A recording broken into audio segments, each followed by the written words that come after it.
عادة المخرجين ما بيعرفوش يتكلموا، هم بس بيعرفوا يتكلموا بالكاميرا.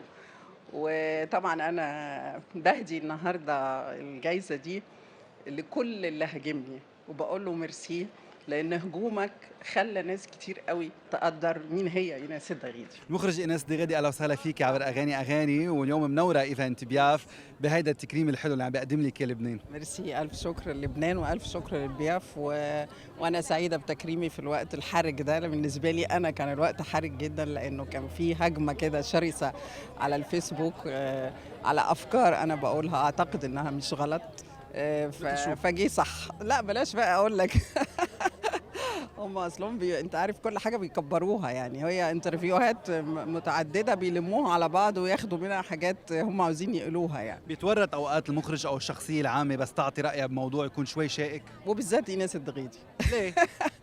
ما أعرفش يمكن علشان أنا من زمان ابتديت عندي الجرأة والصراحة إن أنا أقول كل العيوب اللي فينا، أنا مش هاقول لأ مش عكس التيار، العيوب اللي موجودة فينا وإحنا نحاول نداريها أنا باحاول أقولها، فدي طبعًا بتضايق ناس شوية.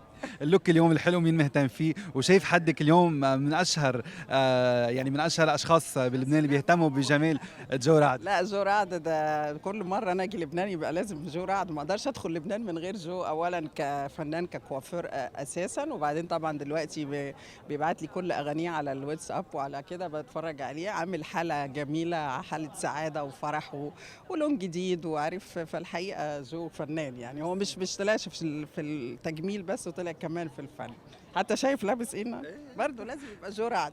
طبعا اول شيء شهاده مدام ايناس يلي انا بدي اقول لها انت بتستاهلي تكريم العالم مش بس تكريم لبنان. وانا سعاده انه اخذ منك شهاده وتحبي صوتي وتشجعيني، وان شاء الله يا رب يحضرونا يحضروني ببرنامجي الجديد على اغاني، وان شاء الله يا رب يعجبهم لانه برنامج كثير مهضوم وكيوت. دايما لوكك عم بيكون مختلف، ودايما بس تطل بايفنت باي ايفنت بده لوكك يصير بلبله وضجه ويحكوا عنه، ليه؟ ليه؟ لانه انا هيك، انا ما اخترعت هيدا اللوك لانه انا غنيت، انا كل عمرني انا هيك.